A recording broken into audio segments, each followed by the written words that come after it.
Hello students, कैसे हैं आप सभी। स्वागत है आपका हमारे YouTube channel MP learning class में। स्टूडेंट्स, आज हम लोग आपके लिए 8 गैस अभ्यास पुस्तिका का सामान्य विज्ञान का कक्षा 8वीं क्लास के लिए भूगोल का तीसरा अध्याय लेके आए हैं। ठीक है, इसके पहले के 2 वीडियोस में आपको हमने अध्याय 1 और अध्याय 2 आपको प्रोवाइड कर दिया था। अगर आपने वो वीडियोस नहीं देखे हैं तो इस वीडियो के डिस्क्रिप्शन बॉक्स में जाकर आपको हम लिंक प्रोवाइड कर देंगे, वहां से आप डायरेक्टली क्लिक करके देख सकते हैं।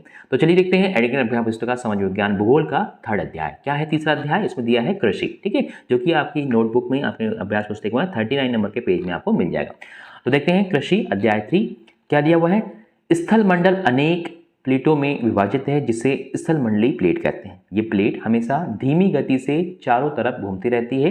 पृथ्वी के अंदर पिघले हुए मैग्मा में होने वाली गति के कारण ऐसा होता है। यह पिघला हुआ मैग्मा एक वृत्तीय रूप में घूमता रहता है। प्लेटों की गति के कारण पृथ्वी की सतह में परिवर्तन होता है। जो बल पृथ्वी के आंतरिक भाव में घटित होते हैं उन्हें अंतर्जनित बल कहते हैं। जो बल पृथ्वी की सतह पर उत्पन्न होते हैं उसे हम बाह्य जनित बल कहते हैं। ठीक है, तो पृथ्वी की गतियों के कारण कई स्थल रूपों का विकास होता है। दूसरा क्या है आपका, नदी के जल में भूमि का अपरदन होता है। जब नदी किसी खड़े ढाल वाले स्थान से अत्यधिक कठोर शैल या खड़े ढाल वाली घाटी में गिरती है तो जलप्रपात बनाती है। ठीक है, तो जलप्रपात झरना बनाती है।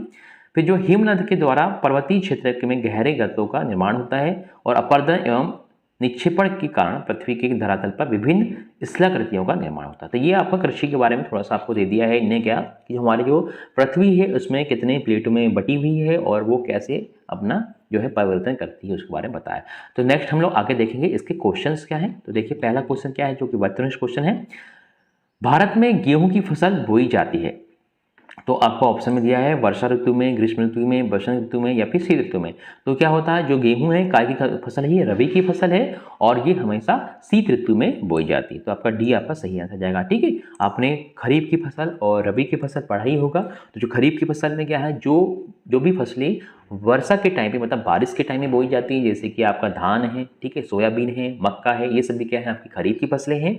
और जो फसलें शीत ऋतु में बोई जाती है जैसे कि गेहूं है, मटर है, चना है, ठीक है, ये सभी क्या है आपकी रबी की फसलें कहलाती है। ठीक है, ये आपको याद रखना है। चलिए क्वेश्चन देखते हैं। सेकंड क्या दिया हुआ है, निम्नलिखित में से ब्राजील किसका अग्रणी उत्पादक देश है। तो ब्राजील आपको ऑप्शन दिया है गेहूं का है, कहवा का है, पटसन का या फिर मक्का। तो हमारे यहाँ पे जो है जो आपका ब्राजील है वो कहवा का जो है आपका सबसे ज्यादा अग्रणी उत्पादक देश है। क्वेश्चन नंबर 3 क्या है, कृषि एक प्राथमिक क्रिया है, इसमें शामिल नहीं है। तो ऑप्शन दिया है औजारों का निर्माण, पशुधन पालन, सब्जियों का उगाना या फूलों का उगाना। तो कृषि में औजारों का निर्माण नहीं होता है, बाकी सभी चीज होती है। तो आपका 3rd का जो है सही आंसर क्या जाएगा, ए जाएगा।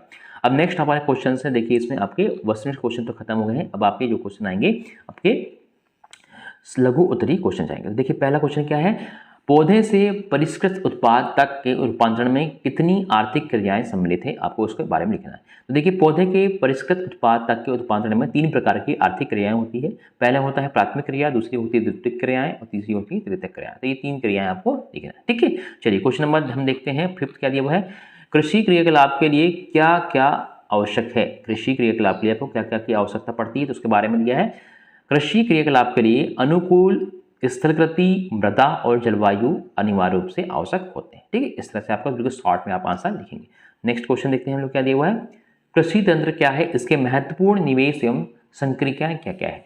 क्वेश्चन नंबर 6 है। ठीक है, इसका आंसर क्या लिखेंगे, कृषि या खेती को एक तंत्र के रूप में देखा जा सकता है। इसके महत्वपूर्ण निवेश बीज, उर्वरक, मशीनरी और श्रमिक है। जुताई, बुआई, सिंचाई, निदाई और कटाई इसकी कुछ सक्रियाएं। ठीक है, इस तरह से आपको इसका आंसर नोट डाउन कर लेना है। क्वेश्चन नंबर 7 क्या दिया, देखिए श्रम और प्रौद्योगिकी के स्तर के आधार पर कृषि को कितने प्रकारों में विभाजित किया गया है। तो श्रम और प्रौद्योगिकी के स्तर के आधार पर कृषि को 2 मुख्य प्रकारों में विभाजित किया गया है। पहला क्या है आपका निर्वाह कृषि और दूसरा क्या है आपकी वाणिज्यिक कृषि। तो ये आपके आंसर आप इसमें लिखना है। नेक्स्ट क्वेश्चन देखिए क्या दिया हुआ है, जैविक कृषि से आप क्या समझते हैं, इसके बारे में आपको लिखना है। तो जैविक कृषि से क्या समझते हैं, देखिए जैविक कृषि से अभिप्राय कृषि की ऐसी प्रणाली से है जिसमें रासायनिक खादों एवं कीटनाशकों दवाओं का प्रयोग नहीं किया जाता, बल्कि उसके स्थान पर जैविक खाद या प्राकृतिक खाद का प्रयोग किया जाता है। ठीक है, ये आपका आंसर हो जाएगा जैविक कृषि के बारे में।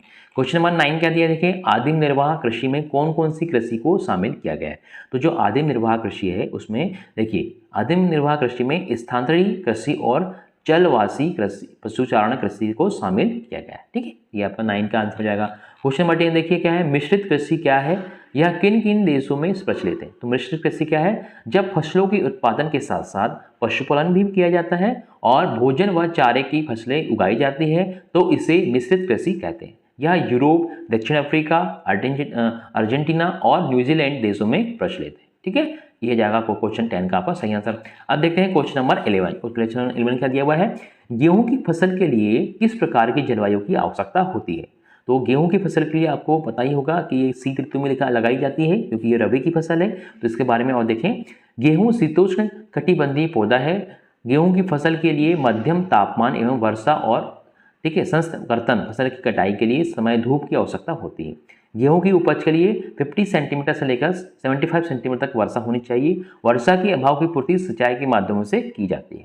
गेहूं की अच्छी उपज के लिए समतल उपजाऊ विस्तृत मैदान उपयुक्त होते हैं। इसकी उपज के लिए अच्छी जल निकास वाली दोमट मिट्टी उत्तम होती है। ठीक है, ये आपका 11 का सही आंसर हो जाएगा। क्वेश्चन देखते हैं हम लोग 12 क्या दिया हुआ है।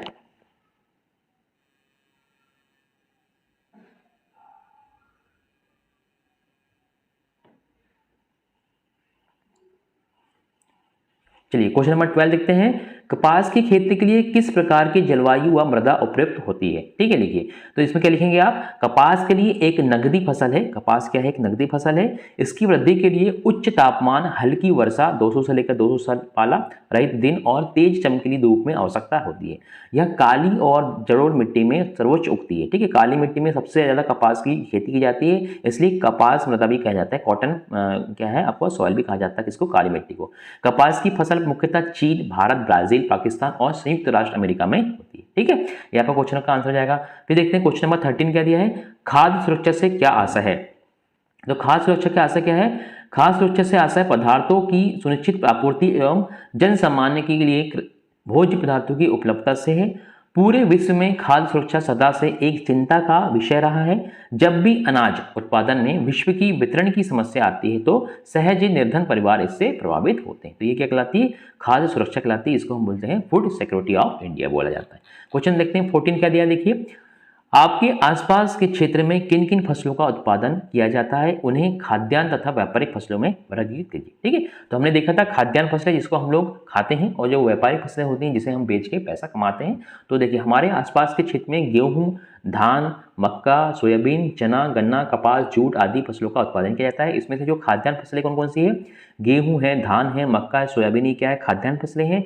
और व्यापारिक फसलें कौन सी आएगी, गन्ना, कपास, जूट, ये क्या है आपकी व्यापारिक फसलें। ठीक है, चलिए ये आपके टोटल 14 क्वेश्चन से इस अध्याय के हमने आपको कंप्लीट कर दिए हैं।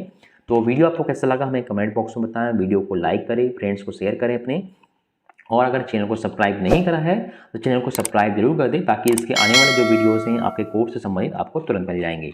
तो वीडियो देखने के लिए बहुत बहुत धन्यवाद। Thanks for watching.